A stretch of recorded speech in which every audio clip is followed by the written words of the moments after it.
అప్పుడు పరమాత్మ యొక్క దివ్యమైన వైభవాన్ని పరమాత్మ ఆవిష్కరించారు. ఆవిష్కరించిన తర్వాత యథాహి అప్పుడు ఉద్ధవుడు కొన్ని ప్రశ్నలు అడిగితే సదుశ్చరామిమాం మన్యే యోగచర్యామనాత్మన అని ప్రారంభం చేసి అథాత ఆనంద దుఃఖం పదాంబుజం పరమాత్మ యొక్క దివ్యమైనటువంటి ఆ పాదపద్మముల చేత తప్ప సుఖము ఏమీ లేదు, ఇంకేదీ లేదని నేను అనుకుంటున్నాను. కాబట్టి పరమాత్మ తత్వాన్ని ఉపదేశం చేయవలసింది అని ఇచ్చుద్ధవేన అత్యనురక్తచేదస మిక్కిలి ఆప్యాయంగా పరమాత్మను ప్రశ్నిస్తే పరమాత్మ చెప్తున్నట్ట, నాయన ఈశ్వరేశ్వరో జగాద సప్రేమ మనోహరస్మిత. మంచి చిరునవ్వుతో కృష్ణ పరమాత్మ ఉద్ధవుడు అడిగిన ప్రశ్నకు సమాధానం చెప్పిపోతున్నట్ట. హంతతే కథ ఇష్యామి. అరే నాయన ఇది చెప్దాం అడగకుండానే చెప్దాం అనుకున్నా, గుర్తు చేసావా నాయన? చెప్తున్నాను. హంతే చాశ్చర్యే అంటే హంత అనేది ఆశ్చర్యార్థకంగా అనమాట. అంటే నేను చెప్దాం అనుకుంటున్నాగా గుర్తు చేసావు అబ్బాయి అని చెప్పి మమ ధర్మాన్ సుమంగళాన్ భాగవత ధర్మాన్ని చెప్తున్నాను. శ్రద్ధయా ఎవరైతే వింటారో అటువంటి వాళ్ళు మృత్యుంజయులు అవుతారు నాయన అని చెప్పి ఏ రకంగా తనను ఆశ్రయించవలనో తన భక్తిని ఏ రకంగా స్వీకరించవలనో అదంతా కూడా చెప్పారు.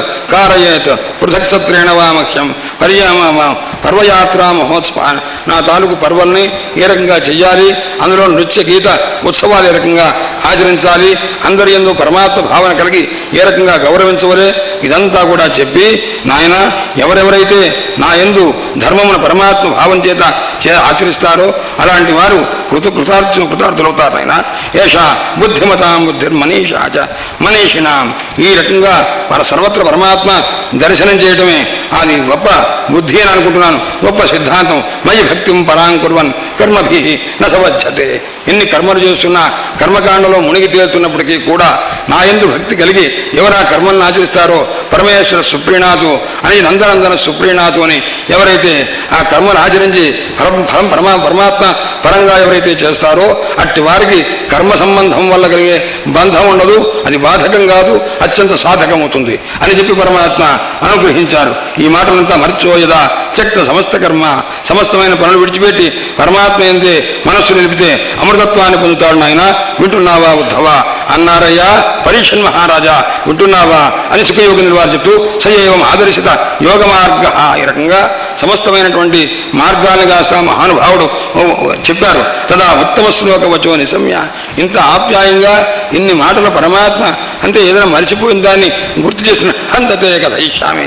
భగవద్గీతలో కూడా ఉంది ఈ హంతాన్ని శబ్దప్రయోగం చేసే హంతతే కథ ఇష్యామి. నాయన నీకు చెప్తానయ్యా అని ఇంత ఆప్యాయంగా ఉత్తమ శ్లోక వచోనమ్య నిశమ్య పరమాత్మ యొక్క దివ్యమైన మహోపదేశాన్ని విని రెండు చేతులు జోడించి కంఠమునందు డగ్గుత్తిక కలిగి ఆశ్చర్యపడుతూ దుఃఖపడుతూ ఆనంద బాష్పాలు పెట్టుకుంటూ నాయన బద్ధాంజలి ప్రీత్యువృద్ధ కంఠ నకించుదూచే అశ్రు పరిప్లుతాశ. మహానుభావుడు ఉద్ధవుని దగ్గరికి తీసుకొని ఇంత ఆప్యాయంగా చెప్తూ మొత్తం భగవద్గీత పరిశీలించండి. నాయన నీ అంటే నాకు ఇంత ప్రేమ అంటే నా మీద కూడా నాకు అంత ప్రేమ లేదురా. రుద్రుడంటే ప్రేమ లేదు, బ్రహ్మదేవుడు అంటే అంత ప్రేమ లేదు, లక్ష్మీదేవి మీద అంత ప్రేమ లేదు, నా మీద నాకు అంత ప్రేమ లేదురా. నీవంటే అంత ప్రేమరా అని ఆ ఒక్క మాట అన్నారే. ప్రపంచంలో ఎవరితో అయినా ఎక్కడైనా అన్నారా? తన గురించి తాను అనుకున్నారా? ఆయన ఏమనుకున్నారు? నేను చాలా అందంగా ఉన్నాను అనుకున్నారేమో తప్ప నా మీద నాకంత ప్రేమ లేదని ఎవరైనా ఏ జీవైనా అనుకుంటారా? పరమాత్మ అనుకున్నారంటే ఎంత ఆశ్చర్యకరమైన విశేషం.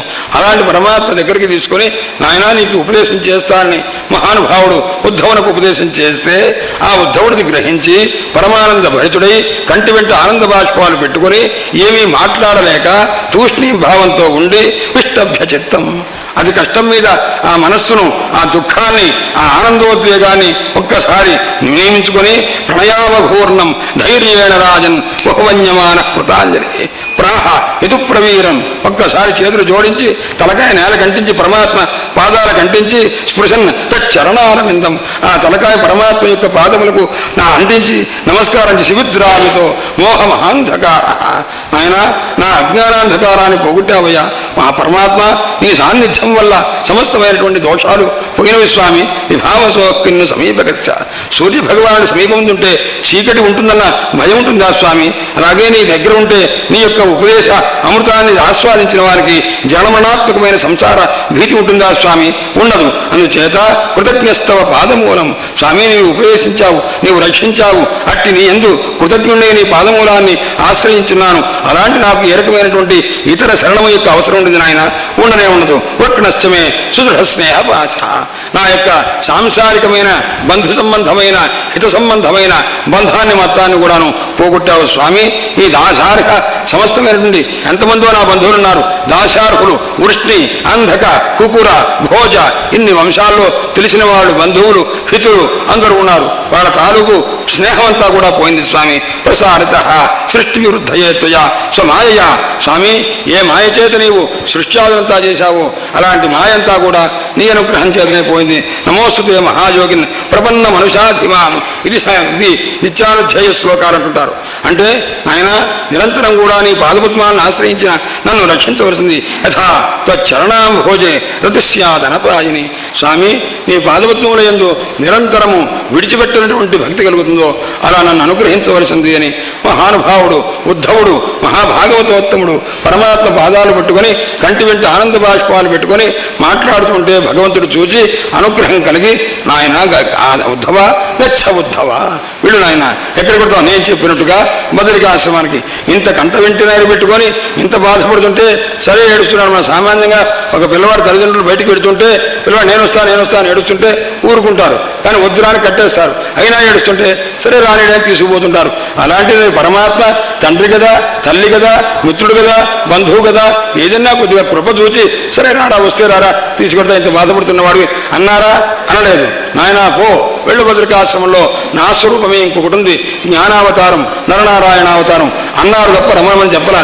తత్రమత్పాదతీర్థోదే స్నానోపస్పర్శనే శుచి, అక్కడికి వెళ్ళు, స్నానం చేయి. అక్కడ గంగా అలకనందా నదీ తీరంలో స్నానం చేసి సుఖంగా ఉండవు. ఈక్షయ అలకనందాయా, అలకనంద నదీ తీరం నదిలో స్నానం విధూత అశేష కల్మష, పరమాత్మ యొక్క అనుగ్రహం చేత సమస్తమైనటువంటి కల్మషాలు కూడా పోగొట్టుకున్న వాడివై సుఖంగా వర్గ వస్త్రాన్ని ధరించి వన్యం ఫలాల్ని భుజిస్తూ సుఖంగా నిస్పృహగా సహిష్ణువై ద్వంద్వములన్నింటినీ సహిస్తూ మంచి సత్ప్రవృత్తి కలిగిన వాడివై ఇంద్రియ నిగ్రహం కలిగి శాంతుడివై సమాహితమైనటువంటి మనస్సుతోటి జ్ఞాన విజ్ఞాన సహిత పరోక్ష జ్ఞాన అపరోక్ష జ్ఞాన శ్రవణ అనుభవ సాక్షాత్కారాన్ని పొందుతూ నాయందే మనస్సు నిలిపిన వాడవై నా ధర్మములందు ఆసక్తి కలిగిన వాడివై నాయన తిస్లోగతి మామేషసి తతఃపరం, తర్వాత నా యొక్క అనుగ్రహాన్ని పొందుతావు, నన్ను చెందుతావు అని చెప్పి ఈ రకంగా చెప్పి సయేవ ముక్త.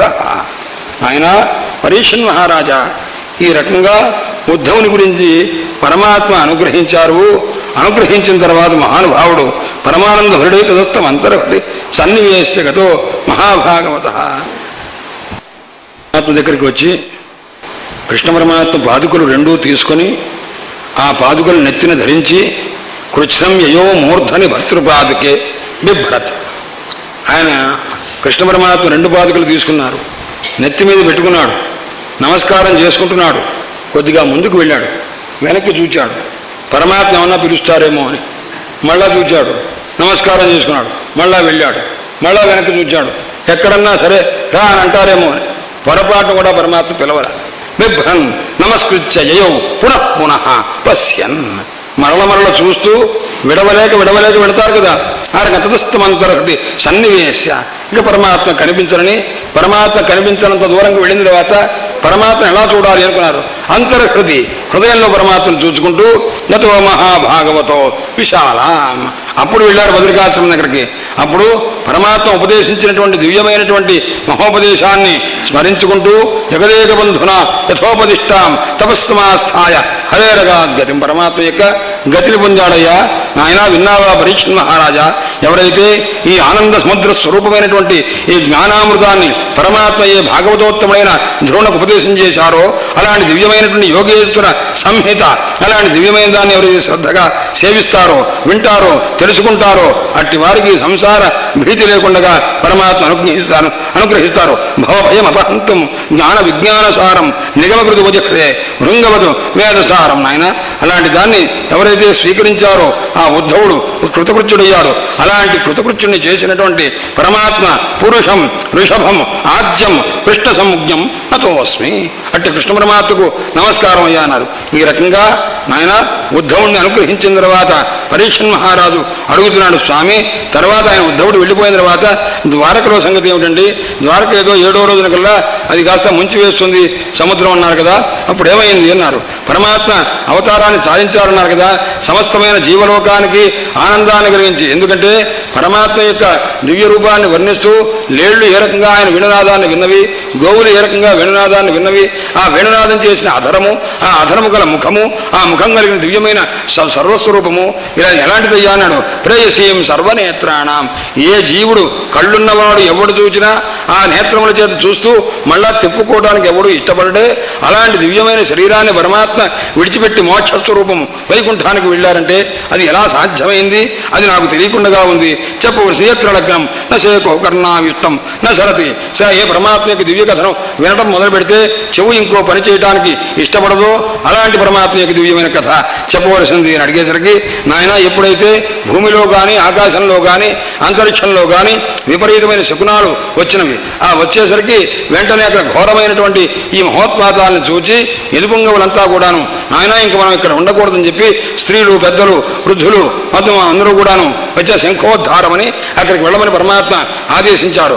ఆదేశించి పరమాత్మ అన్నారు, నాయన మనం ప్రభాసకి వెళదామయ్యా అన్నారు. ప్రభాస క్షేత్రానికి వెళదామని అందరూ కూడాను అక్కడ ఏం చేయాలి అంటే దానాలు చేస్తూ ఇక్కడ కాలక్షేపం చేద్దాం, ఆ తర్వాత ఆ రకంగా ఈ ఉపద్రవాలు ఉపశమిస్తవి అని పరమాత్మ చెప్పేసరికి తస్మిన్ భగవతాదిష్టం యదుదేవేన యాదవాహ. కృష్ణ పరమాత్మ చెప్పినటువంటి ఆ ఆదేశాన్ని స్వీకరించి యాదవులంతా కూడాను మిక్కిలి భక్తి చేత ఆ సర్వశ్రేయస్సును కలిగించేటటువంటి పరమాత్మ చెప్పిన రీతిగా వెళ్ళారు. వెళ్ళి ఆ ప్రభాస క్షేత్రంలో ఉండి అక్కడ దాన ధర్మాలు చేసి పరమానంద భరితులై అంతా అయిపోయిన తర్వాత వాళ్ళు ఆ గొప్పగా అనుకున్నట్టు చేశామని సంతోషం చేత మద్యపాన ఋతులైపోయి మహాపానం బపుర్ మైరేయకం మధు అని మైరేయకని ఒక మద్యంలో ఒక విశేషం దాన్ని కాస్త పుచ్చుకున్నట్ట. దాన్ని పుచ్చుకునేసరికి ఒకళ్ళనొకళ్ళు పరమాత్మ యొక్క సంకల్పం చేతనో ఏమో ఒకళ్ళనొకళ్ళు తెలుసుకోకుండా ఒకళ్ళనొకళ్ళు కొట్టుకుంటూ ఆ కొట్టుకోవడంలో ఆయుధాల చేత తండ్రిని కొడుకు, కొడుకును తండ్రి ఒకళ్ళనొకళ్ళు కాస్త వధ్యఘాతక భావ ఆపన్నులయ్యి ఆ రకంగా కొట్టుకొని అంతా నాయన మొత్తం కూడా చనిపోయారు. ఎలా ఉంది యజ్ఞ ముకుందేన విమోహిత భృశం. ఇలా ఎలా చనిపోయారో అన్నారు. ముకుందేన విమోహిత పరమాత్మ చేత మోహింపబడినటువంటి వాళ్ళై బంధువులైనటువంటి వాళ్ళు కూడాను ఒకరినొకరు సంహారం చేసుకున్నారయ్యా. ఈ రకంగా క్షీయమానేషు భజ్యమానేషు ధన్వసు. నాయన ధనుసులు విరిగిపోతున్నవి, బాణాలు విరిగిపోతున్నవి, కత్తులు అన్నీ కూడా వజ్రకల్పములైపోయినాయి. అక్కడ చివరికి గడ్డి పూసలతోటి తుంగ కాడలతోటి యుద్ధం చేయడం మొదలుపెట్టారు. అవి కూడా వజ్రకల్పములైపోయినాయి, వజ్రంతో సమానమై పరమాత్మ సంకల్పం చేత ఇది కూడా సంహారం చేయాలి. అందుకోసం ఆ రకంగా చేశారట. హంతుం కృతయోరాజన్ ఆపన్న ఆతతాయన. పరమాత్మని బలరాముల వారిని కూడా సంహారం చేయడానికి అంతా వచ్చారు. ఆ రకంగా పరమాత్మ కూడా బలరాముల వారు కాస్త దేహాన్ని కాస్త ఒక్కసారి విడిచిపెట్టారు. విడిచిపెట్టిన తర్వాత ఏవన్ నష్టేషు సర్వేషు కులేషు స్వేషు కేశవ. నాయన ఇంతమందిగా ఆ యాదవ కులమంతా కూడా నష్టమైపోయిన తర్వాత కృష్ణ పరమాత్మ ఎవరయ్యా ఇప్పుడున్నది ఏనాడు కశ్చ ఈశశ్చ కేశవ్ కేశావతీతి కేశవ.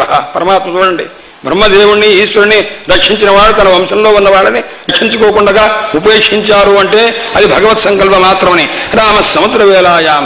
సముద్ర తీరం దగ్గర ఆయన కాస్త యోగ ధ్యానం చేత శరీరాన్ని తత్యాజలోకం మానుష్యం. మనుష్యలోకంలో తాను చూపించినటువంటి ఈ శరీరాన్ని కాస్త అంతర్హితం చేశారు. బలరాముల వారి యొక్క నిర్యాణం పరమాత్మ వైకుంఠానికి వెళ్ళిపోవడం చూసిన తర్వాత ఆయన ఏం చేశారు, మొత్తం లేరు. ఇప్పుడు ఎలా ఉంది అంటే మొత్తం శూన్యంగా ఉంది అక్కడ ప్రభాస క్షేత్రంలో. ఆ శూన్యంగా ఉన్న సందర్భంలో కృష్ణ పరమాత్మ ఒక పిప్పల వృక్షం దగ్గరికి వెళ్ళారు. కింద కూర్చున్నారు. ఎలా ఉన్నారయ్యా అన్నారు. ఆ కుడి కాలు మీద ఆ కాలు వేసుకొని మహానుభావుడు కూర్చొని కుడి తొడ మీద వేసుకొని దక్షిణోరు నందు కాలు పెట్టుకొని ఆయన కూర్చొని ఉన్నారు. ధరోపస్థే. ఎలా ఉన్నాడయ్యా అని మహానుభావుని వర్ణిస్తున్నారు. నిశసాద ధరోపస్థే తూష్ణీమా సాధ్య విప్పలం విభ్రత్. ఎలా ఉన్నారు, చతుర్భుజులై. ఎందుకంటే అక్కడి నుంచి మధురకు వచ్చింది ఎవరు, కృష్ణ పరమాత్మ. చతుర్భుజ శ్రీ మహావిష్ణువు ద్విభుజుడైనటువంటి గోలోకవాసి కృష్ణ పరమాత్మ ఇప్పటికీ ఎప్పటికీ అప్పటికీ కూడా బృందావనంలోనే ఉన్నారన్నమాట. అందుచేత ఆ శ్రీ మహావిష్ణువు యొక్క దివ్య రూపము చతుర్భుజ రూపం ఉన్నదనమాట. బిభ్రచతుర్భుజం రూపం భ్రాజిష్ణు ప్రభయా స్వయ దిశ.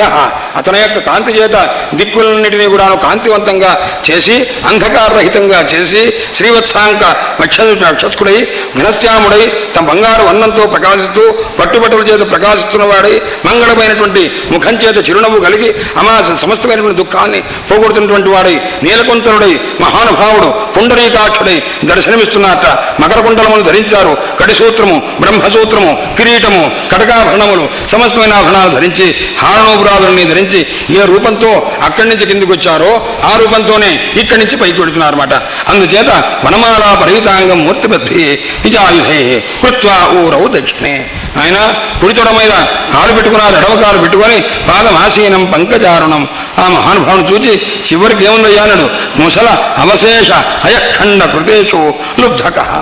జరుడు అనేటువంటి వాడు కాస్త అంతకుముందు ఏ చేప దీన్ని తిన్నదో ఆ అయఖండాన్ని తిన్నదో దాని తాలూకా అయఖండాన్ని సంపాదించి దాని బాణానికి పెట్టి వాడు కాస్త జరుడు అనేటువంటి వాడు. వాస్తవంగా జర అనేది స్త్రీలింగ శబ్దం. వాడికి మనం ఇప్పుడు కూడా కొంతమందిని మరి వాడి పేరు ఏమిటంటే అంటే కామాక్షమ్మ అని అంటుంటారు అనమాట. మగ పిల్లవాడి పేరు అనమాట. ఆ రకంగా పెట్టుకుంటారు. నాయుడమ్మ ఇలా పేర్లు పెట్టుకుంటారుగా. అలాగే ఒక ఆడమనిషి పేరు పెట్టుకున్నట్టుగా జర అని వాడికి పేరు అనమాట. ఆ జర అని వాడు కాస్త ఏం చేశాడు, పరమాత్మకి బాణాన్ని కాస్త కొట్టేసరికి వెంటనే పరమాత్మకి అతని భీత పపాత అరే రే పరమాత్మకు తగిలింది అని చెప్పి పాదయోర సురద్విష అజానతా కృతమైన స్వామి పొరపాటును చేశాను, క్షంతుమరహసి పాపస్య ఉత్తమ శ్లోకమేనగా. చాలా తప్పు చేశాను, మళ్ళా నేను ఈ తప్పు చేయకుండా ఉండేట్టు నన్ను అనుగ్రహించు స్వామి. ఏ రకంగా మీరు శిక్షిస్తారో అనుగ్రహించండి అంటే మా భైర్జరే రే జరా నువ్వు భయపడుకురా నాయన. ఉత్తిష్ట కామయేష కృతో హిమే. నువ్వు చంపలే, నువ్వు బాణం పెట్టి కొట్టలేదురా. నా కోరిక వాడు నన్ను బాణం పెట్టి కొడితే బాగుండు అనుకున్నాను రా.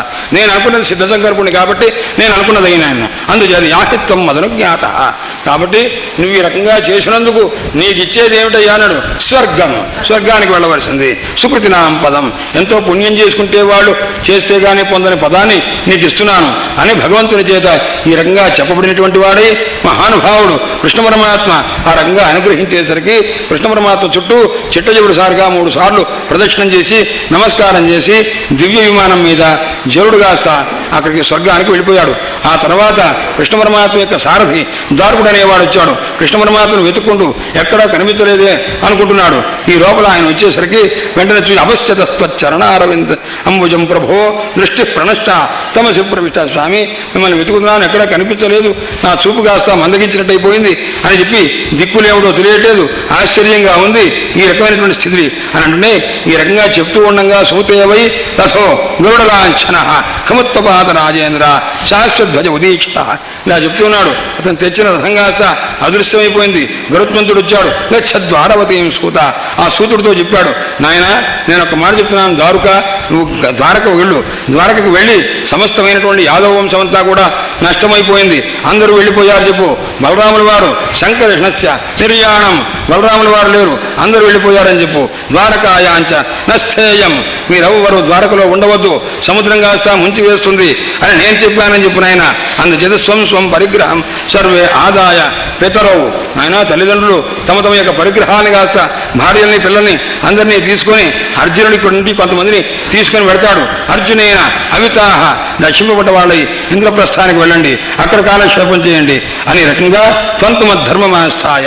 ఆయన సాత్యకి ఈ రకంగా ఆయన నువ్వు ఈ రకంగా చేశావు కాబట్టి దారుక నన్ను చాలా కాలంగా నాకు సారథిగా ఉన్నావు కాబట్టి నీవు కూడా ఏం చేస్తావు అంటే మద్ధర్మమాస్థాయ జ్ఞాననిష్ట వేక్షక.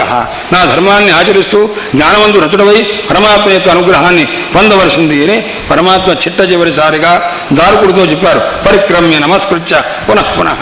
ఈ రకంగా పరమాత్మ చెప్పేసరికి ఆయన చుట్టూ ప్రదక్షిణ చేసి నమస్కారం చేసి శీర్షణ్యుపాధాయ పాదములందు ఆ తలబెట్టి నమస్కారం చేసి బయలుదేరి వెళ్ళాట. ఇంత లోపల బ్రహ్మదేవుడు పరమేశ్వరుడు పార్వతీ అమ్మవారు ఈ సమస్తమైనటువంటి వాళ్ళంతా అందరూ సమస్త మహేంద్ర ప్రముఖ దేవ మునయ సప్రజేశ్వర అందరూ వస్తున్నారు. వచ్చారట. వచ్చి పరమాత్మ యొక్క దివ్యమైనటువంటి స్వరూపాన్ని దర్శించి నమస్కారం చేసి గానం చేసి అనేక స్తోత్రములు చెప్తూ ఉండగా పుష్పవర్షం కురుస్తుండగా భగవంతుడు పితామహం వేష బ్రహ్మదేవుని చూచారు. అనేక ఐశ్వర్యములన్నింటినీ చూపించినటువంటి మహానుభావుడు తన ఐశ్వర్యములన్నీ విలీనం చేసుకొని ఆత్మానం సంయోజ్య తన యందు ఆత్మ సంయోజన చేసుకుని, అంటే తన భగవత్ స్వరూపాన్ని, ఆ దివ్యమైనటువంటి చతుర్భుజమూర్తిని, ఆ కృష్ణ రూపాన్ని కాస్త అందులో లీనం చేసుకుని పద్మనేత్రే న్యమేలయత్ ఆ పద్మ సమానమైన ఆ నేత్రాలు ఒక్కసారి కళ్ళు మూసుకున్నారట. మూసుకొని లోకాభిరామాం స్వతనం లోకంలో అందరికీ ఆనందాన్ని కలిగించే తన రూపాన్ని ధ్యానమంగళం ఆయన యోగశక్తి చేత శక్తి చేతనే ధ్యానం చేస్తే మంగళం కలిగేటువంటి పరమాత్మ యొక్క దివ్య రూపాన్ని యోగధారణ చేత ఆగ్నేయ అదగ్ధ్వ అగ్నిస్వరూపం చేత దగ్ధ్వ అని రాస్తే ఇక్కడ రాస్తారు అదగ్ధ్వేత్యర్థ. దగ్ధ్వ అంటాం ఇష్టం లేదు. పరమాత్మ అగ్ని చేత దగ్ధం చేశారు, యోగధారణ చేత ఏర్పడినటువంటి అగ్ని చేత అన్నారు. ఆగ్నేయ అదగ్ధ్వ దగ్ధం చేయకుండగా, ఎందుకంటే ఇంత రూపాన్ని దగ్ధం చేశారని వ్యాఖ్యానం చేయడం వాళ్ళకి ఇష్టపడలా. ఎందుకంటే ఇంత లోకలోచనమైనటువంటి మంగళ రూపాన్ని ఆ రకంగా చెప్పడం ఇష్టం లేక నాయన ధామా విసత్స్వకం పరమాత్మ తన వైకుంఠ లోకానికి వెళ్ళారయ్యా అని చెప్పి, ఇంకా ఆయన వెంట ఎవరు వెళ్ళారు?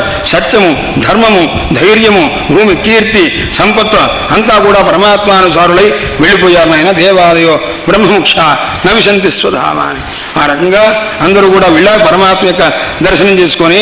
విన్నావా నాయన పరీషన్ మహారాజా రాజన్ పరస్య జనాన్ ఆప్యాయే మాయా విడంబనమవేహి యథా నడస్య.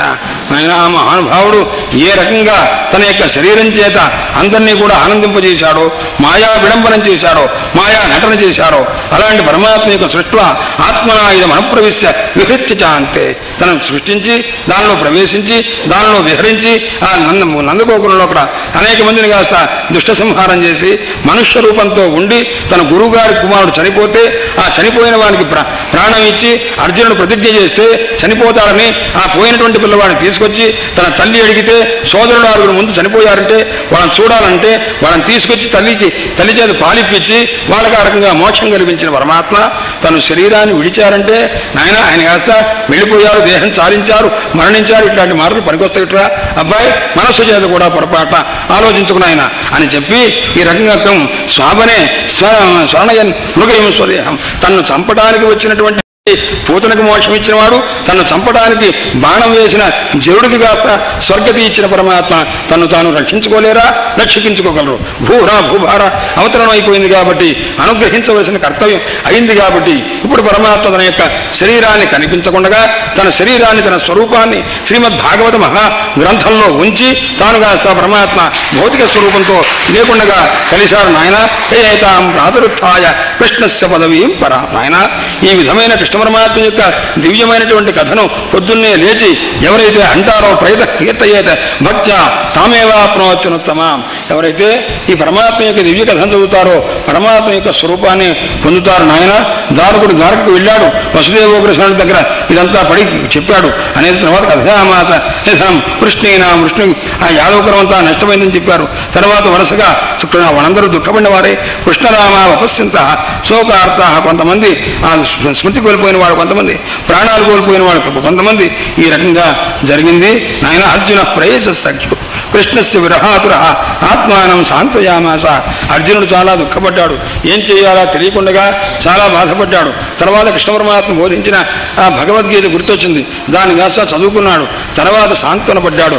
నాయన పరీషన్ మహారాజా దేవదేవస్య విష్ణు కర్మాణి జన్మచ ఎవరైతే శ్రీ మహావిష్ణువు యొక్క దివ్యమైన జన్మ కర్మలకు సంబంధించిన ఈ దివ్యమైన ఈ మోక్షలీల అనబడే ఏకాదశి స్కంధాన్ని కీర్తన చేస్తారో, శ్రద్ధగా వింటారో అట్టి మానవులు సమస్తమైనటువంటి దేహ సంబంధమైన బాధలు లేనివారై ఆధిభౌతికమైన ఆధ్యాత్మికమైనటువంటి బాధలు లేనివారై పాప విముక్తులై కృతకృత్యులవుతారు. నాయన వింటున్నావా? పరీషన్ మహారాజా ఇత్థం హరేర్ భగవతో రుచిరావతార వీర్యాన్ని బాలచరితానికి సంతమాని పరమాత్మ యొక్క బాలచరిత్ర ఎంత ఆనందం కలిగించేది నాయన. అన్యత్ర చేహ శృతాని గుణం మనుష్య ఇతరత్ర చేసినటువంటివి విన్నవి దివ్యమైన పరమాత్మ యొక్క కథలు ఎవరైతే వింటారో పరమాత్మ ఎందుకు మిక్కిలి భక్తి కలిగిన వారై పరమహంసగతిని పొందుతారు నాయన అని మహానుభావ చెప్పారు. ఏకాదశ స్కంధ నాయన. తర్వాత పరీషన్ మహారాజునకు సుఖయోగేంద్రుల వారు కృష్ణ పరమాత్మ అవతారాన్ని చాలించిన తర్వాత ఎవరి వంశం ఈ రాజ్యపాలన చేయడం మొదలుపెట్టిందండి అన్నారు. ఆ రాజుల వంశమంతా చెప్పడం మొదలుపెట్టారు. ఒక్కొక్క రాజు ఎన్నెన్ని సంవత్సరములు, ఎన్ని తరములు, ఏ ఏ వంశం ఎంతకాలం ఉంటుందో చెప్పారు. తర్వాత కలియుగము వస్తుంది. కలియుగం వచ్చిన తర్వాత అక్కడ ఎవరెవరి ప్రవృత్తి ఎలా ఉంటుంది అంటే ధర్మము, సత్యము, శౌచము, క్షమ, దయ క్రమక్రమంగా తగ్గిపోతాయి నాయన. మానవులకి ఇవి ఎలా తగ్గిపోయినాయో వీటి వల్ల వచ్చే ఆయుర్దాయం కూడా క్రమంగా తగ్గిపోతుంది. ఆయుర్బలం స్మృతి విత్తమే ధనమే లోకంలో కల్లో ప్రధానమైన కారణమై ఉంటుంది. ఆచారాదులన్నీ నష్టమైపోతవి. ధర్మన్యాయ వ్యవస్థలంతా కూడాను ఏది బలమిచ్చేవో అన్నిటికీ అది కాస్త తగ్గిపోతుంది. మానవులందరికీ కూడా దాంపత్యమునందు అభిరుచి. ఆ రకంగానే మాయతో వ్యవహరించడమే వాళ్ళ ప్రధానమైన లక్షణము. స్త్రీత్వము, పుంస్త్వం అంటే ఏమిటయ్యా అంటే బాగా సంతానం కలిగితే వాడు మంచి పురుషుడు, మంచి సంతానం కంటే ఆమె స్త్రీ అనుకునే స్థితి వస్తుంది.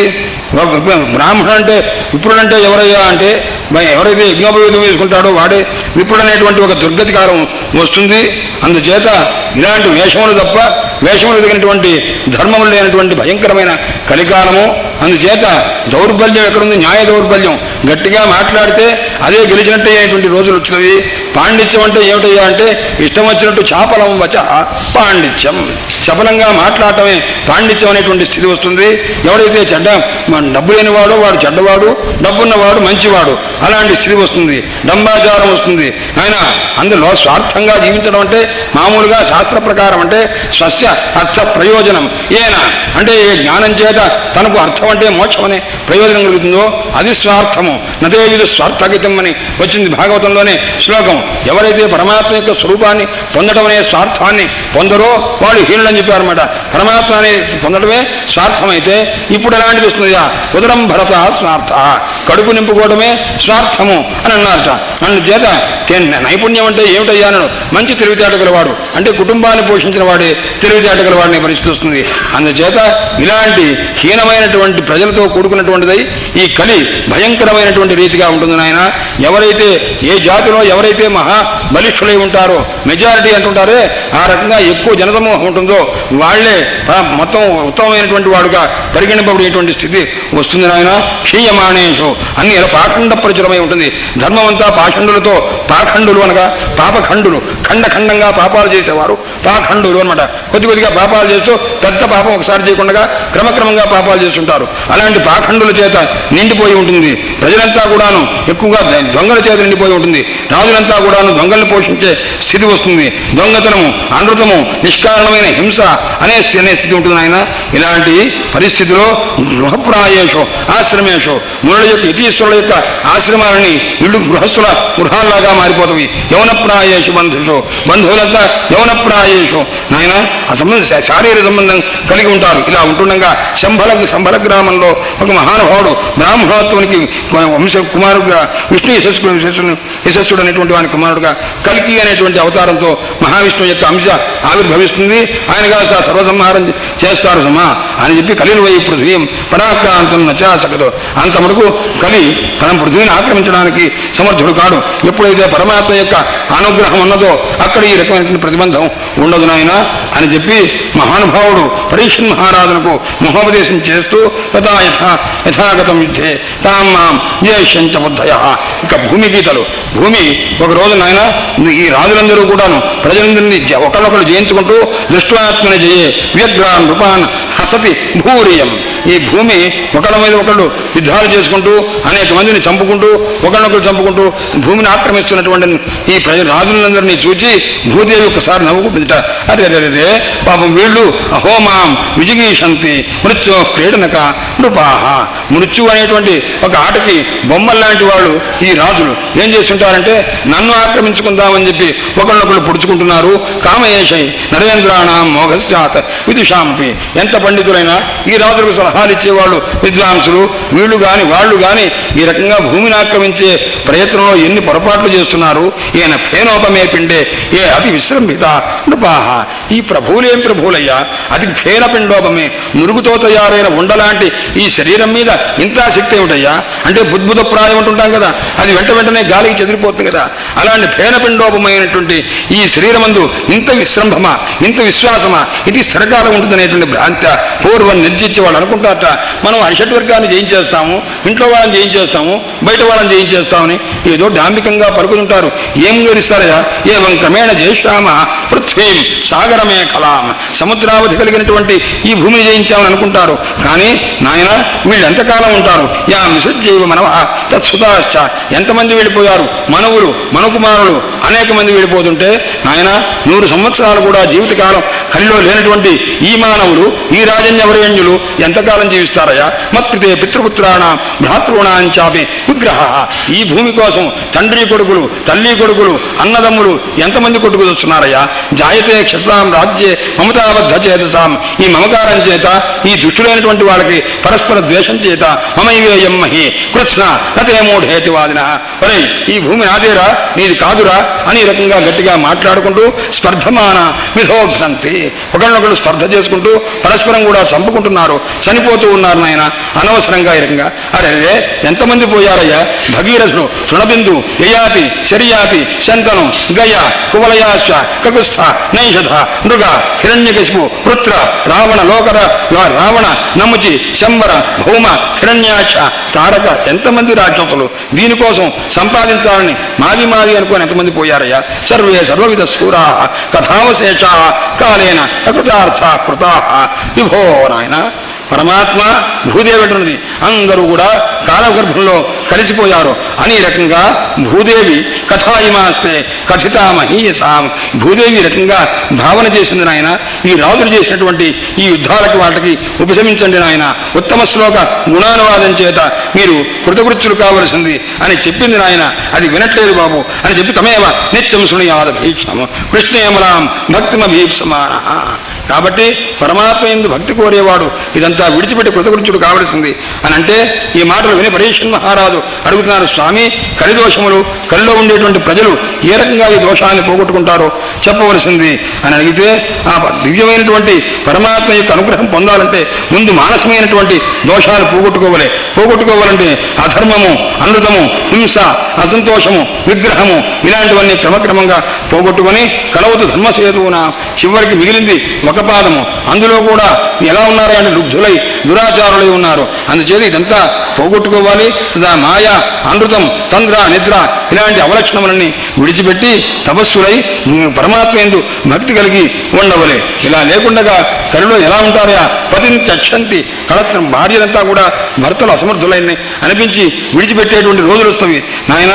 ఇంతే ఈ రకమైనటువంటి హీనమైన కలిని దాటవలంటే కలవు కాకనికేప్యర్థే విగృహ్య చట్ట సౌహృదాహ. ఆ మధ్యకాలంలో విజయవాడలో ₹2 గొడవచ్చి ఒక రిక్షా అతని ఇంకో రిక్షా అతని చంపేశాడు. చాలా కాలం క్రితం, కొన్ని సంవత్సరాల క్రితం ₹2 తేడా వచ్చినమాట. అందుచేత అది నిజమేనా? ఇలా జరుగుతున్న రూపాయికి ₹2 అన్నాడు. కాకనికేప్యర్థే, ఒక కాణీ కోసం కొట్టుకు వస్తారు అని చెప్పి అంటున్నారు అనమాట. కాకనికేప్యర్థే అందుచేత దానికోసం కూడా కొట్టుకొని ఈ రకంగా నశించిపోతారు. చక్షంతి చ ప్రియాన్ ప్రాణాన్ హనిష్యంతి స్వకానపి, అన్నిటికంటే అత్యంత ప్రాణప్రదమైన అంత ఇష్టమైనటువంటి ప్రాణాన్నే విడిచిపెట్టేస్తున్నారే చిన్న డబ్బు కానీ కోసం. హనిష్యంతి మనుజాహ స్థవిరో, చక్కగా ఉన్నట్టు చెప్తారండి ఆయన. పిల్లలు కాస్త పొరపాటు తల్లిదండ్రులను చూడరయ్యా, అప్పుడు వృద్ధాశ్రమాలు కట్టుకోవలసిందేనయ్యా. నరక్షిష్యంతి మనుజాహ స్థవిరో పితరావపి, వృద్ధులైన తల్లిదండ్రుల్ని పొరపాటును సేవించరు. పుత్రాన్ సర్వార్థ కుశలాన్ క్షుద్రాహ శిష్ణోదరం భరాహ. పోనీ ఈ పిల్లలు ఎలా ఉంటారయ్యా అన్నారు. వీళ్ళు కూడా స్వార్థపరులై ఉంటారు. కలిలో రాజన్ జగతాం పరంగురం, ఈ కలిలో పరమాత్మని త్రిలోకనాథ ఆనద పాద పంకజం ప్రామేణ మర్చా భగవంతం అచ్యుతం యక్షంతి బాఖండ విభిన్న చేత.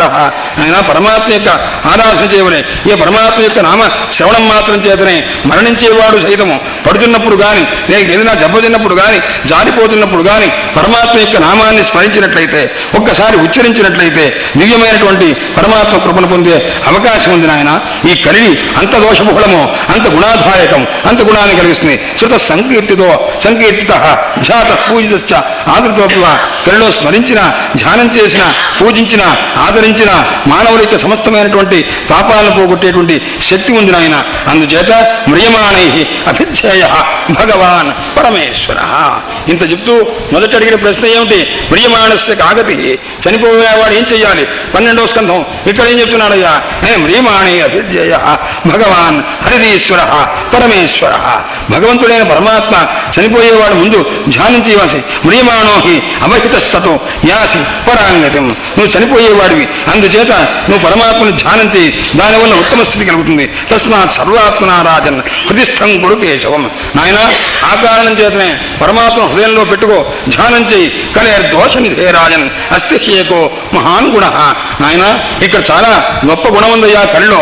కీర్తనాదేవ కృష్ణస్య, పరమాత్మ యొక్క కీర్తన చేతనే ముక్త సముడి చాలా కృతార్థుడవుతాడు. ద్వాపరంలో పరిచర్య చేస్తే ఎంత పుణ్యమో, హృదయంలో ధ్యానం చేస్తే ఎంత పుణ్యమో, త్రేతాయుగంలో యజ్ఞం చేస్తే ఎంత పుణ్యమో, కలిలో నామ సంకీర్తన మాత్రం చేత అంత పుణ్యం ఉంటుంది నాయన అని చెప్పి మహానుభావుడు పరీక్షణ్ మహారాజునకు సుఖయోగేంద్రుల వారు అనేక రకాలుగా ఉపదేశం చేసిన తర్వాత ఆ మహోపదేశాన్ని విని మహా ఆనందభరితుడైనటువంటి వాడై ఉన్నాడు పరీక్షణ్ మహారాజు. అప్పుడు అడుగుతున్నాడు, స్వామి అత్రానువర్ణ్యతే అభీషణం విశ్వాత్మ భగవాన్ హరి. నాయన ఇప్పటిదాకా పరమాత్మ యొక్క దివ్యమైనటువంటి స్వరూపాన్ని వర్ణించాను. ఈ పరమాత్మ యొక్క ప్రసాదం చేత, అనుగ్రహం చేత బ్రహ్మదేవుడు, రుద్రుడు, ఆ మొదలైనటువంటి వారంతా కూడా మహానుభావులంతా కృతార్థులయ్యారో అలాంటి యస్య ప్రసాదజో బ్రహ్మ రుద్ర క్రోధ సముద్భవ. పరమాత్మ యొక్క అనుగ్రహం చేతనే పుట్టినవాడయ్యా బ్రహ్మదేవుడు కానీ రుద్రుడు కానీ. ఇంకా ఇతర రాజుల సంగతి చెప్పేది ఉంది ఆయన. అందుచేత తంతురాజన్ మరిష్యేతి పశుబుద్ధిమిమాంజేహి. ఆయన ఇలాంటి సందర్భంలో ఇంత విన్న తర్వాత నువ్వేం తెలుసుకోవాలి? పశుబుద్ధిని మాంజి మరిష్యేతి, నేను చచ్చిపోతానే అనేటువంటి పశుబుద్ధి ఉందే. ఎందుకంటే శరీరముకు సంబంధించినటువంటిది, దేహము, జీవుడు ఈ స్వరూపంలో చనిపోతాననేటువంటి బుద్ధి ఉందే, ముందు అది విడిచిపెట్టు. ఎందుకంటే నీవు పుట్టలేదు, నువ్వు లేవు, అందుచేత నువ్వు ఆత్మస్వరూపుడు అయి ఉన్నావు. దేహవత్వం ననవిష్యసి, కాబట్టి నీవు నశించేవాడివి కాదు, ఈశ్వర పరమాత్మ స్వరూపుడవు అని నభవిష్యసి.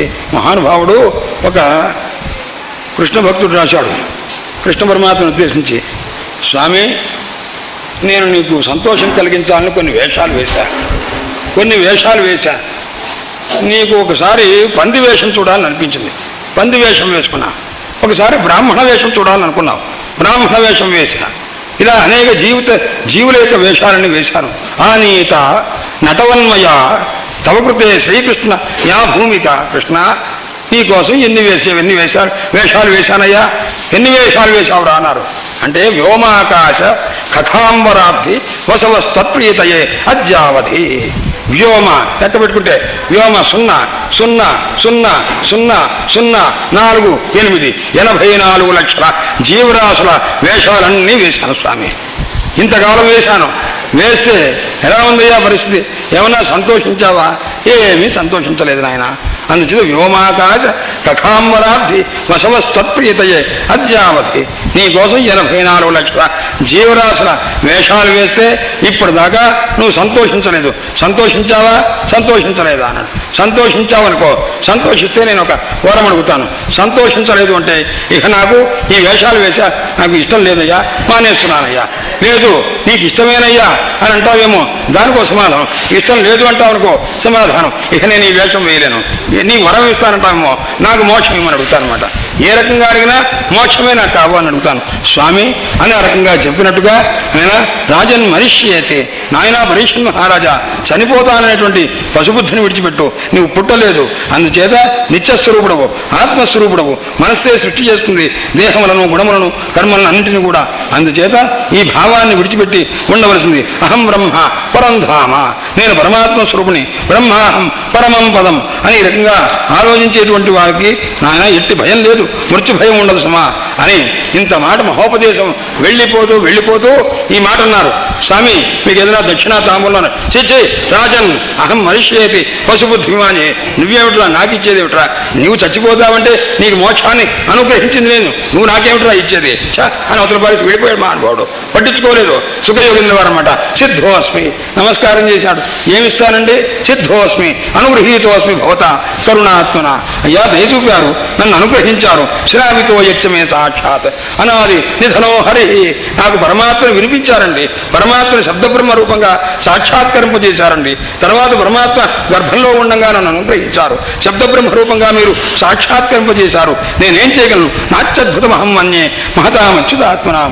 అచ్యుతాత్ములైనటువంటి కృష్ణ పరమాత్మ ఎవరి హృదయకోహంలో నిలిచి 10 నిమిషాలు కూడా ఒక చోట ఉండటానికి అవకాశం లేని మహామనీషిని తీసుకొచ్చి 7 రోజులు ఈ గంగా తీరంలో నాకు భాగవతం వినిపించే అదృష్టం కల్పించారే, ఇంతకంటే ఆశ్చర్యం ఏముంది స్వామి? అజ్ఞుడైనటువంటి తాపతప్తులైనటువంటి ఈ జీవుల యందు ఎంతో అనుగ్రహాన్ని చేశారు. ఈ పురాణ సంహితను మీ వల్ల నేను విని కృతార్థున్నయ్యాను. నేను కాదు, మేము విని ఇంతమంది ఋషీశ్వరులు కూడా మళ్ళా మేము కథ విని కృతార్థులయ్యారు స్వామి. భగవన్ ఇప్పుడు నాకు అనిపిస్తున్నది, మీరు చెప్పారు ఆయన అహం మనిష్యేతి పశుబుద్ధి విమాంజి, నేను చనిపోతానన్న పశుబుద్ధిని విడిచిపెట్టదారు మీరు అన్నారు స్వామి. నేను ఇప్పుడు గ్రహించాను భగవత్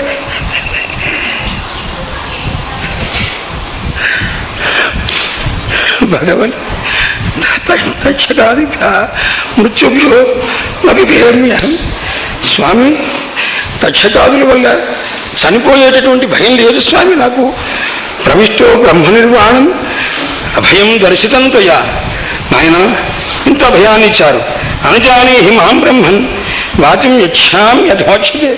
పరమాత్మ ఎందు నా వాక్కు నిలుపుతున్నాను స్వామి, అక్కడ లగ్నం చేస్తున్నాను స్వామి అని మహానుభావుడు పరీక్షణ్ మహారాజు పాదపాతుడై పాదం మీద పడి నమస్కారం చేసి అజ్ఞానంచ నిరస్తం మే జ్ఞాన విజ్ఞాన నిష్ఠయ. అజ్ఞానం పోగొట్టారు, నాకు దివ్యమైనటువంటి క్షమ మార్గాన్ని సూచించారు స్వామి అని చెప్పి మహానుభావుడు పరీక్షణ్ మహారాజు ఎంతో భక్తి చేత పడి ఆ సుఖయోగిని వారి పాదముల మీద నమస్కారం చేశారు. నాయన విన్నారా సౌనకాది మహర్షులారా అని సూత్రుల వారు చెప్తున్నారు. ఇత్యుక్తస్తమజ్ఞాప్య భగవాన్ బాదరాయణి.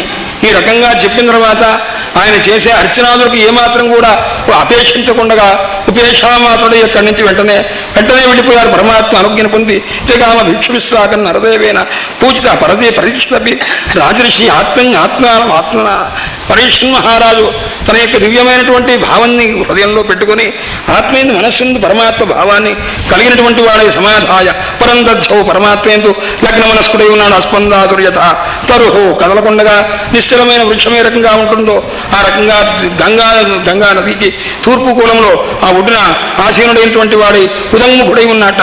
ఉదంగుఖుడై బ్రహ్మభూతుడైనటువంటి వాడై, ఎందుకంటే పరమాత్మ స్వరూపాన్ని ధ్యానం చేయడం చేత ఇంతకుముందు చెప్పి అహం బ్రహ్మ పరంధామ బ్రహ్మాహం పరమం పదం అని. అందుచేత నేను బ్రహ్మస్వరూపుణ్ణి, నాకు మృత్యువు లేదు, నేను బ్రహ్మని ఉండగా ఉత్పత్తి వినాశాది షడ్విధ భావ వికారంలో నన్ను ఏ రకంగా ఆవహిస్తవి అనేటువంటి దివ్యమైనటువంటి నిశ్చయంలో ఉన్నటువంటి వాడై ఆ మహానుభావుడు దేహాన్ని విడిచిపెట్టేటువంటి స్థితి ఉంటే దేవతలంతా దిందువులంతా మోగిస్తూ ఉంటే గంధర్వాప్సరంతా ఉంటుండగా ఆ తక్షక సర్పం వచ్చి ఒక్కసారి అంటినట్టుగా అంటే పరమాత్మ యొక్క స్వరూపంలో కలిసిపోయాడు ఆ పరీక్షణ్ మహారాజు. తన తండ్రి ఈ రకంగా మరణించాడు, మరణానికి కారకుడు తక్షకుడు అని తెలిసి అంత చేతి వెంటనే బ్రహ్మాండమైన సర్పయాగం చేస్తూ ఉంటే అందులో ఇంత లోపల తక్షకుడు కాస్త భయపడిపోయి ఇంద్రుడి దగ్గరికి వెళితే ఋషులందరూ కూడాను ఏమి తక్షకుడు రాలేదా అంటే ఇంద్రుడి దగ్గర ఉన్నాడంటే ఇంద్రుడితో సహా హోమం చేయమన్నారు. తక్షత్వ ఆజుహరువృత్తా సహేంద్రం తక్షకం మఖే. ఆ తక్షకుడితో సహా ఇంద్రుడు కూడా ఇందులో పడిపోవాలంటే బృహస్పతి వచ్చిన ఆయన అలా చేయవద్దు అని చెప్పి, ఎందుకంటే ఇంద్రుడు అమృతం తాగాడు, అతనికి చావులేదు, అతన్ని పట్టుకొని ఇతరు వేలాడుతున్నాడు. జీవితం మరణం జంతోర్గతి స్వేనైవ కర్మణ. ఒకడు పుట్టడం కానీ ఒకటి పోవడం కానీ పరమాత్మ తన కర్మ చేతనే ఏర్పాటు చేశారు. కాబట్టి ఈ రకంగా నీవు చేయవద్దు, అనవసరంగా వృధాగా అనేక సర్పాన్ని చంపి ఈ రకంగా చేయడం మంచిది కాదు నాయన అని చెప్పేసరికి ఆ బృహస్పతి చెప్పినటువంటి మాట విన్నవాడై జనమేజయ మహారాజు పరీక్షణ్ మహారాజు కుమారుడు విన్నాడు. విన్న తర్వాత ఆ యజ్ఞాన్ని కాస్త ఆపేశారు. నాయన ఈ రకంగా జరిగింది. ఏతద్ అధిగచ్చంతి విష్ణోర్యత్ పరమం పదం అహమ్మమేది దౌర్జన్యం నయేషాం దేహగేహజం.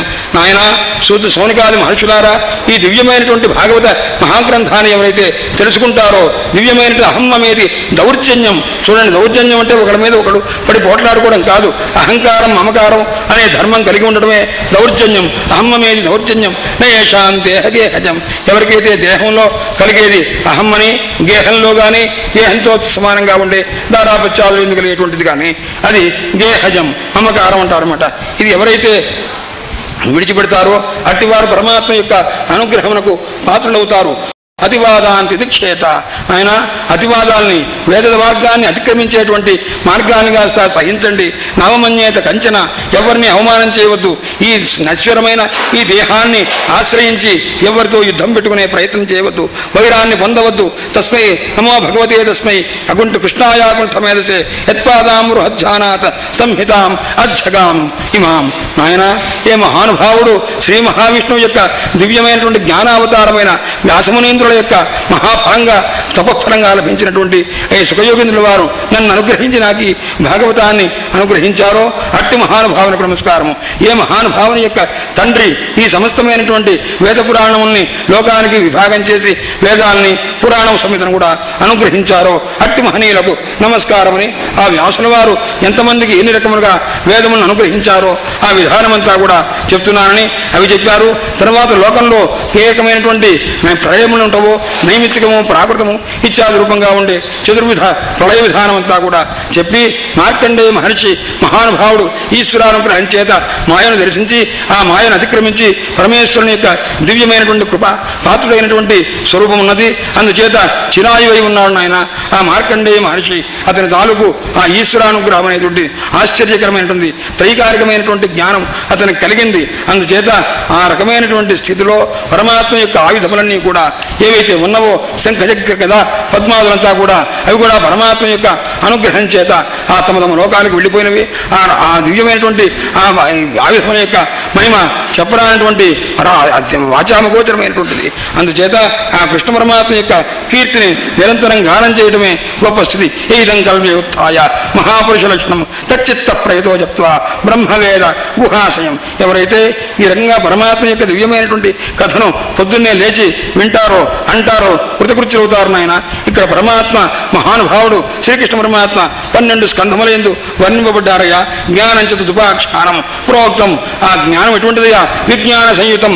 ఏ జ్ఞానాన్ని శ్రవణేంద్రియం ద్వారా వింటే ఆ విజ్ఞానము అంతఃకరణముందు సాక్షాత్కృతం అవుతుంది. నాయన, పరీక్షన్ మహారాజు యొక్క ఉపాఖ్యానము, నారదుని యొక్క ఉపాఖ్యానము ప్రథమ స్కంధంలో ఏవి చెప్పారో ప్రాయోపవేశము, ఆ రాజర్షికి విప్రశాపము, శమీక మహర్షి యొక్క శాపము, సుఖబ్రహ్మ సుఖయోగేంద్రుల వారి యొక్క సాక్షాత్కారం ద్వితీయ స్కంధంలో ప్రారంభమవుతుంది. ఆయన పరీక్షన్ మహారాజుతో ఏ రకంగా యోగధారణాది విధానం చేయాలో నారద బ్రహ్మ సంవాదం ఉంటుంది. ద్వితీయ స్కంధంలో అవతార చరిత్రంతా ఉంటుంది. తర్వాత సృష్టి అనే తృతీయ స్కంధం అనేటువంటి ప్రారంభమవుతుంది. విదురోద్ధవుల యొక్క సంవాదము, విదురమైత్రేయ సంవాదము, పురాణ సంహిత సంబంధించిన ప్రశ్న, మహాపురుషుని యొక్క అవతారము, ప్రాకృతికమైనటువంటి సర్గ, వైకృతికమైనటువంటి సర్గ, బ్రహ్మాండముల యొక్క సంభూతి, మీకు విస్తృతమైనటువంటి రూపము అదంతా కూడా చెప్తారు. నాయన, ఇదంతా తృతీయ స్కంధంలో ఉంటుంది.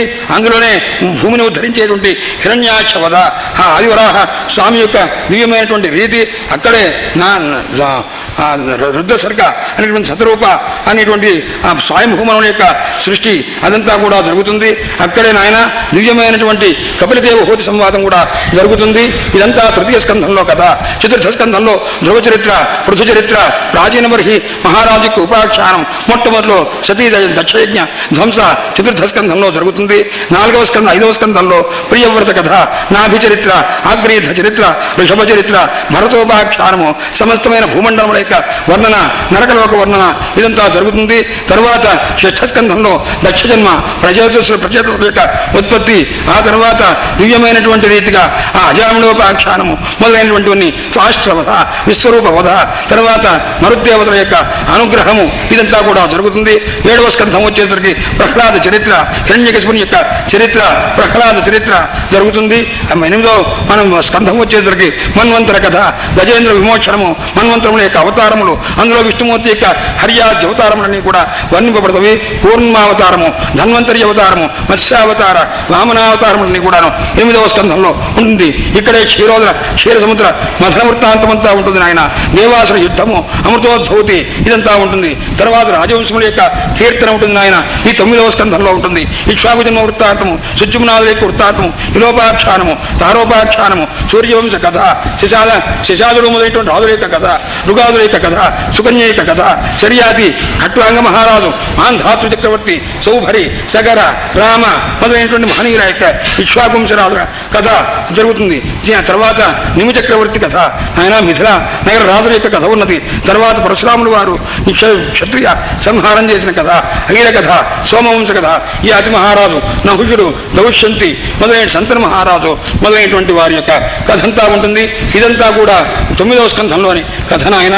తర్వాత వసుదేవ గృహంలో శ్రీకృష్ణ పరమాత్మ యొక్క దివ్యమైనటువంటి జన్మ, అక్కడ అభివృద్ధి పొందడం, నందగోకులంలో జరిగినటువంటి అక్కడ చేసిన కర్మలు, పూతన యొక్క అశుభయత్పానం, ప్రాణాన్ని అపహరించడం, శకటాసుర భంజన, తృణావర్త వధ మొదలైనటువంటి కూడా బకాసుర, వత్సాసుర, ధేనుకాసుర వధ, ప్రళంబ వధ, ఈ రకంగా గోపులందరినీ రక్షించడము, దావాగ్ని నుంచి రక్షించడం, ముంజాగ్ని నుంచి రక్షించడం, ఆయన విషాగ్ని నుంచి రక్షించడం, కాళీదమనం చేయడం, ఇలాంటివన్నీ వ్రతచర్య, కన్యకల యొక్క వ్రతచర్య, వారికి వస్త్రములను కాస్త అనుగ్రహించి కాల్చాయని మంత్రోపదేశాన్ని అనుగ్రహించడం, యజ్ఞపతులను అనుగ్రహించడం, విప్రులకు అనుతాపం కలిగి భగవద్ధర్మాన్ని తెలుసుకునేట్టు చేయడం, గోవర్ధనోద్ధారము, చక్ర గర్వభంగము, సురభి శుక్రుడు వచ్చి పరమాత్మకు అభిషేకం చేయడం, కృష్ణ పరమాత్మ స్త్రీలతో కలిసి 300 కోట్ల మంది గోపిక స్త్రీలతో 300 కోట్ల మంది కృష్ణులుగా మహానుభావుడు ఉండి రాసక్రీడ జరపడం, శంఖచూడ వధ, తర్వాత అరిష్ట వధ, కేసి వధ,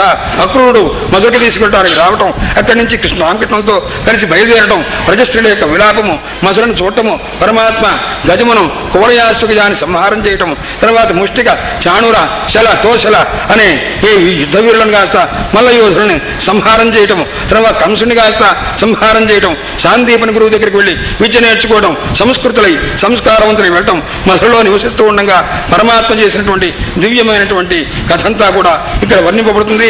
ఇక్కడే జరాసంధ వధ అనేటువంటి భీముని ద్వారా చేయించడము, ఇదంతా కూడా ఘాతనం, యవనేంద్రుని ముచ్చుకుందుడు దాన్ని దహనం చేసేట్టుగా చేయడము, పారిజాతాపహరణము, సుధర్మాని దేవసభనం, ఆ దేవలోకంలో నుంచి భూలోకంలో ద్వారకకి తీసుకురావడము, రుక్మిణి హరణము, సమస్తమైన అష్టమించి ఉద్వాహము, బాణాసుని యొక్క బలిచక్రవర్తి కుమారుడు బాణాసుని యొక్క భుజకృంతనము, ఇవన్నీ ప్రాగ్జ్యోతిషాధిపతి ఆ నరకాసుని సంహారము, ఇవన్నీ చైత్య పౌండ్రక శాల్వ వధ, దంతభక్తుల వధ, శంబరాసుర సంహారము, ద్విధ వధ, ముడాసుర సంహారము, ఇవన్నీ కూడా ఇందులో వర్ణిపబడుతున్న ఆయన. మహాత్యంచ వధస్తేషాం వారాణస్యాహ, పౌండ్రకాది వధ చేసి ఎక్కడైతే వారాణసి దాహనం, పంచకోశానంతర్గత వారాణసి దాహనం అని భారావతరణం భూమే నిమిత్తీకృత్య నాయన విప్రశాపాపదేశం చేత విప్రుల యొక్క శాపరూపంగా ఎదుక సంహారం చేయటం, ఉద్ధవునితో పరమాత్మ యొక్క సంవాదం, వాసుదేవుని యొక్క సంవాదము, అక్కడ ఆత్మవిద్యను ఉపదేశం చేయడం, ధర్మ నిర్ణయం చేయడం, అది కాస్తామని పరమానంద భరతుడు కావడం, తర్వాత తన యొక్క దివ్యమైన లోకలోచన మంగళమైనటువంటి స్వరూపాన్ని కాస్త త్యాగం చేయడం, ఇట్టి దివ్యమైనటువంటి యుగలక్ష్ముల యొక్క వృత్తి అంతా కూడా కళ్ళలో ఉండేటువంటి స్వరూపం అంతా కూడా ద్వాదశ స్కంధంలో ఏకాదశ స్కంధంలో చెప్పబడింది. ఆయన చతుర్విధ ప్రళయము ఏ రకంగా ఉత్పత్తి ఉందో, పరమాత్మ దేహత్యాగం చేసిన విషయము, పరీక్షణ్ మహారాజు యొక్క దేహత్యాగం చేసి ఆయన తాలూకు మోక్ష స్వరూపాన్ని వర్ణించడం, వేదశాఖలు వ్యాసుల వారు ఏ రకంగా విభాగం చేశారో అదంతా చెప్పారు. మార్కండేయ మహర్షి యొక్క అనుభూతిని చెప్పారు. ఈ రకంగా దివ్యమైనటువంటి కథ నాయన. ఓ సౌనకాది మహర్షులారా, మీకు నేను చెప్పాను, విన్నారా నాయన? ఇదంతా లీలావతార కర్మాణి కీర్తితాని సర్వశః.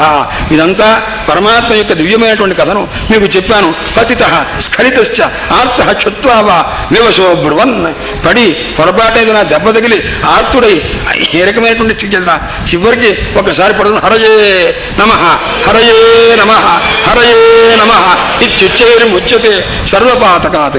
ఇలా చెప్పినంత మాత్రం చేతనే సమస్తమైన పాతకముల నుంచి వాడు కాస్త కృతార్థుడు ముక్తుడవుతాడు. నాయన సంకీర్త్యమానో భగవాన్ అనంత. ఏ పరమాత్మను సంకీర్తి చేసినంత మాత్రం చేతనే సమస్తమైనటువంటి దుఃఖములు పోతావో అట్టి పరమాత్మ యొక్క కథను మీకు చెప్పాను. వాగ్ విసర్గ జాతాగ సంప్లవ యస్మిన్ ప్రతిశ్లోకం అబద్ధవచ్చపి నామాన్యనంత శివంకితాన్ని. ఆయన ఆ పరమాత్మ యొక్క దివ్యమైనటువంటి కీర్తికి చిక్షరభూతమైనటువంటి ఏ నామం ఉన్నవో, ఎవరైతే ఆ నామాలు వింటారో, గానం చేస్తారో, చెప్తారో అట్టివారు నాయన ధన్యులంటే. నైష్కర్మ్యమపి అచ్యుత భావవర్జితం. పరమాత్మ యొక్క స్వరూపము యొక్క సందర్భము లేనట్టి ఎంత నిష్కామ కర్మ, ఎంత వైరాగ్యంతో చేసినా నశోభతే, అది ప్రకాశించదు నాయన. పరమాత్మ సమర్పణ బుద్ధ, పరమాత్మ ఎందు లగ్న మనస్కులై చేసినటువంటి ఏ ఐశ్వర్యమైనా సరే, ఏ జ్ఞానమైనా సరే ఫలించేటప్పుడు మాత్రమే. అందుచేత ఆంచ సంస్మారిత ఆత్మతత్వం. నాయనా శౌనకాది మహర్షులారా, మీ దగ్గరికి వచ్చినందువల్ల, మీరు అడిగిన ప్రశ్న వల్ల శ్రీకృష్ణ పరమాత్మను ధ్యానం చేసి స్మరించి ఆ కథ చెప్పేటువంటి అదృష్టాన్ని నాకు కల్పించారు నాయన. రాజోపవేశే నృపతే వాసుదేవ పరీక్షిత. ప్రాయోపవేశం చేసే సందర్భంలో పరీక్షణ్ మహారాజునకు ఆ స్థితి లేకుండా సదస్సునందు ఋషులందరూ చూస్తూ ఉండగా మహానుభావుడు మా గురువుగారు సుఖయోగేంద్రుల వారు ఆయనకి మోక్షం కలిగేటువంటి రీతిగా ఏతత్వ కథితం విప్రాహ, అలాంటి కథ చెప్పాను. ఆ కథ నేను మీకు వినిపిస్తున్నాను నాయన. శౌనకాది మహర్షులారా, మహాత్మ్యం వాసుదేవస్య సర్వ అశుభ వినాశనం. వాసుదేవుని యొక్క కథ సమస్తమైన అమంగళాలు పోగొట్టేది. ఏం శ్రావయే నిత్యం యామక్షణం అనన్యధీ శ్రద్ధావాన్ యోనశృణుయాత్ పునాచాత్మానమేవ సహా. ఎవరైతే దీన్ని వినిపిస్తారో, ఒక యామం క్షణకాలమైనా వినిపిస్తారో, శ్రద్ధావంతుడైనటువంటి వాడై వింటాడో, అట్టివాడు ద్వాదశ్యాం ఏకాదశ్యాం వా, ద్వాదశి నాడు కానీ ఏకాదశి నాడు కానీ విన్నా కానీ ఆయన కృతార్థుడవుతాడు, ఆయుష్మంతుడవుతాడు. పఠతి అనశ్నన్ ప్రయతస్తతో భవత్యపాతకి పుష్కరే మధురాయాంచ ద్వారవచ్చామితాత్మవాన్. ఆయన ఫలానా ఫలానా క్షేత్రములు ఆయా సందర్భంలో ఎవరైతే వింటారో, పురాణ సంహితామేతామతీచ్చ ప్రయతో ద్విజ, విగ్రహం కలిగి ఎవరైతే వింటారో అంటారో, ప్రోక్తం భగవతా తత్వ యత్పదం పరమం తత్పదం పరమం రజేత్ విప్రోధీచ్చాప్నుయాత్ ప్రజ్ఞాం. ఆయన ఎవరు వింటారో, రాజన్యుడైనటువంటి వాడు సమస్త సామ్రాజ్య ఆధిపత్యాన్ని విప్రుడు కనుక వింటే ప్రజ్ఞను, బ్రహ్మజ్ఞానాన్ని, వైశ్యుడి నిధిపతిత్వాన్ని, సూత్రుడు శుద్ధి కలిగి ఉంటాడు. అలాంటి దివ్యమైనటువంటి స్వసుఖ నిభృత చేతా తద్యుదస్త అన్యభావోపి అజిత రుచిరలీలా కృష్ణ సారస్తదీయాం యతనుత కృపయా యస్తత్వదీపం పురాణం తం అఖిల వృజినఘ్నం వ్యాససూనుం నతోస్మి యం బ్రహ్మ వరుణేంద్ర రుద్రమృతస్తున్వంతి దివ్యైస్తవైర్వేదైః సాంగపదక్రమోపనిషదైః గాయంతి యం సామగాః ధ్యానావస్థితత్కృతేర్మనసా పశ్యంతి యం యోగినో విశ్వాంతన్నవిదో సురాసురగణా దేవాయ తస్మై నమః అని ఆ మహానుభావుడికి నమస్కారం చేసుకున్నారు. తర్వాత కూర్మావతారూపంగా ఉన్న పరమాత్మకు ఆయన యస్యాంతం. తర్వాత పృష్ఠే భ్రామ్య మంద మందర గిరిగ్రహవాగ్ర కండోయనా నిద్రాళో కమఠాకృతేర్భగవత శాశానులా పాంతువ అని ఆ మహానుభావుని యొక్క దివ్యమైన రూపాన్ని స్మరించి పురాణములు 18లో ఎన్ని శ్లోకాలు ఉన్నవో వాటన్నింటినీ కూడా చెప్పారు.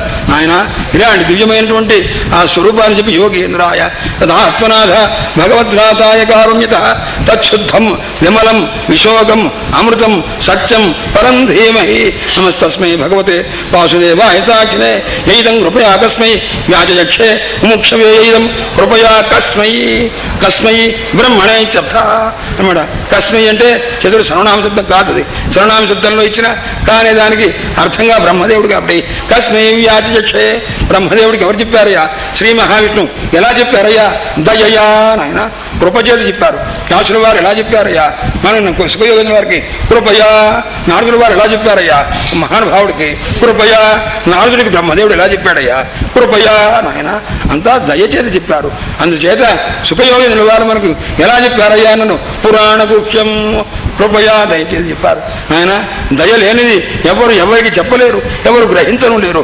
ఇదం కృపయా తస్మై వ్యాజక్షేమోక్షవే యోగేంద్రాయ నమస్తస్మై సుఖాయ బ్రహ్మరూపిణే సంసార సర్పదష్టం యో విష్ణురాతం అమోముచతు. నాయన ఎవరైతే సంసార సర్పము, ఆయన ఏ సర్పమయ్యా కాటు వేసింది? తక్షక సర్పమా? కాదు నాయన. మానవులందరికీ కూడా ఒక సర్పం ఉంది కాటు వేయటానికి, సంసార సర్పం. అలాగే ఆయన కూడా సంసార సర్పం కాటు వేయటానికి ఉంటే తక్షకుడు లేడు, ఎవడు లేడు, శాపం లేదు, పరమాత్మ కల్పించారు. పరమాత్మ కల్పించి నాయన భగవద్భక్తి కలిగినట్లయితే మీకు సంసార సర్ప దంశనం ఉండదురా అని అనుగ్రహించారట. సంసార సర్ప దష్టమ్మా యో విష్ణురాత్మూచదు. అందువల్ల నాయన ఈ శ్లోకం అనండి పెద్దలంతా కూడా దయచేసి. భవే భవే యథా భక్తి పాదయోస్తవ జాయతే తథా కురుష్వ దేవేశ నాథస్తన్నో యత ప్రభో అని ఆ మహానుభావ స్వామి నీవే నాకు దిక్కు, జన్మజన్మకు కూడాను నాకు నీ పాదపద్మములు ఎందే భక్తి కలిగి ఉండవలే. అందుచేత పరమాత్మ నీవే మాకు రక్షకుడవి కాబట్టి మమ్మల్ని రక్షించవలసిన నామ సంకీర్తనం యస్య సర్వపాప ప్రణాశనం ప్రణామో దుఃఖశమన తన్నమామి హరిం పరం. హరయే నమః హరయే నమః హరయే నమః హరయే నమః. జన్మాద్యసేదో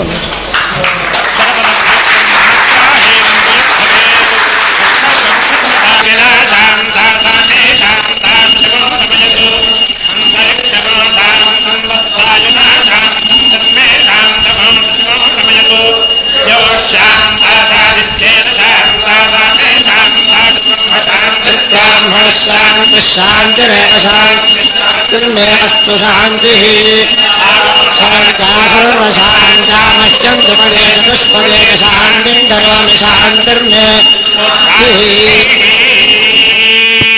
आनन्दो ब्रह्मे दिव्यजानात् आनन्दाध्येव कल्पितानि भूतानि जायन्ते आनन्देन जातानि जीवन्ति आनन्दं प्रयन्त्यमिदं विशन्तीति एषा भागीवारुणी विद्या अनेभ्योऽहं प्रतीक्षिता एवं वेद प्रतिष्ठति अन्नदान्नादो भवति महान् भवति प्रजया पशुभिर्ब्रह्मवर्चसेन महान् यो वेदादौ स्वप्रोक्तो वेदान्तेन प्रतिष्ठितः तस्य प्रकृतिरीनस्य यः परः स महेश्वरः सदाशिवसमारम्भां शङ्कराचार्यमध्यमाम् अस्मदाचार्यपर्यन्तां वन्दे गुरुपरम्पराम्.